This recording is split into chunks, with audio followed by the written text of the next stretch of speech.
रूप से हम सीधा खड़ा रहें और बाह्य शरीर के साथ लगाकर रखें। श्वास को अंदर लेते हुए बगल से अपनी दोनों भुजाओं को सिर से ऊपर उठाएं। हथेलियां ऊर्ध्व दिशा में। श्वास को छोड़ते हुए भुजाओं को नीचे की तरफ लाएं।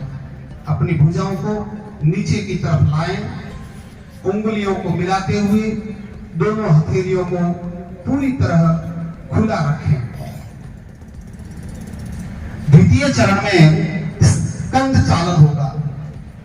सीधे खड़े रहना है, सीधे खड़े होना है और दोनों कहानियों को चक्राकार घुमाना है। स्कंद चालन, कंधों का चालन होगा। कंधों के जकड़न को दूर करने के लिए उत्तम योग।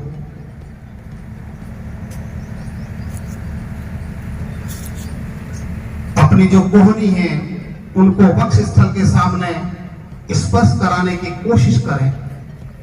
पीछे की ओर कोहनियों को खींचकर घुमाएं। वापस लाते समय भुजाएं शरीर को स्पर्श करें। इस प्रकार से हमें यह योग क्रिया करनी है। इसे भी हम 2 से 3 बार दोहरा सकते हैं।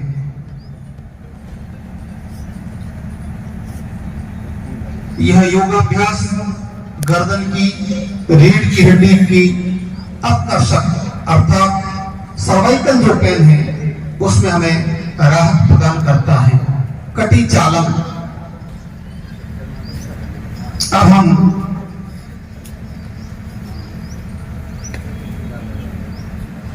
कटी चालन, कटी शक्ति विशास। दोनों पैरों के बीच में 2 से 3 फीट की दूरी। कटी चालन में 2 से 3 फीट की दूरी।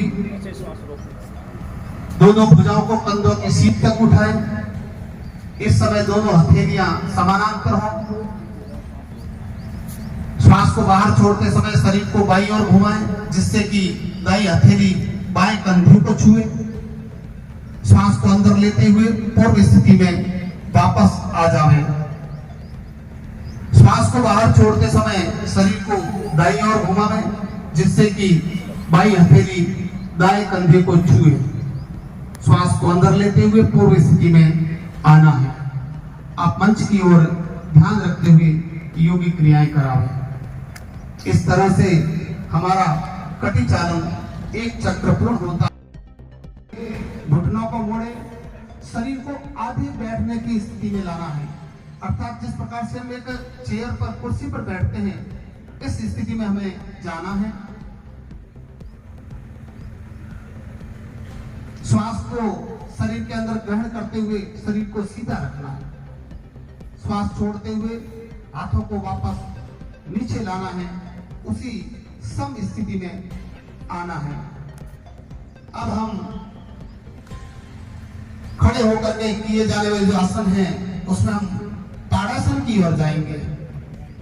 ताड़ वृक्ष की स्थिति में हमें खड़ा रहना है जैसा कि मंच पर हो रहा है। ताड़ का अर्थ है पहाड़, ताड़ या खजूर का पेड़। इस आसन को करने से शारीरिक दृढ़ता प्रदान होती है। सर्वप्रथम पैरों के बल खड़े होना है। दोनों पैरों के बीच 2 इंच की दूरी रखना है और जैसा कि मंच पर दृश्यमान है हमें अनुकरण करना है।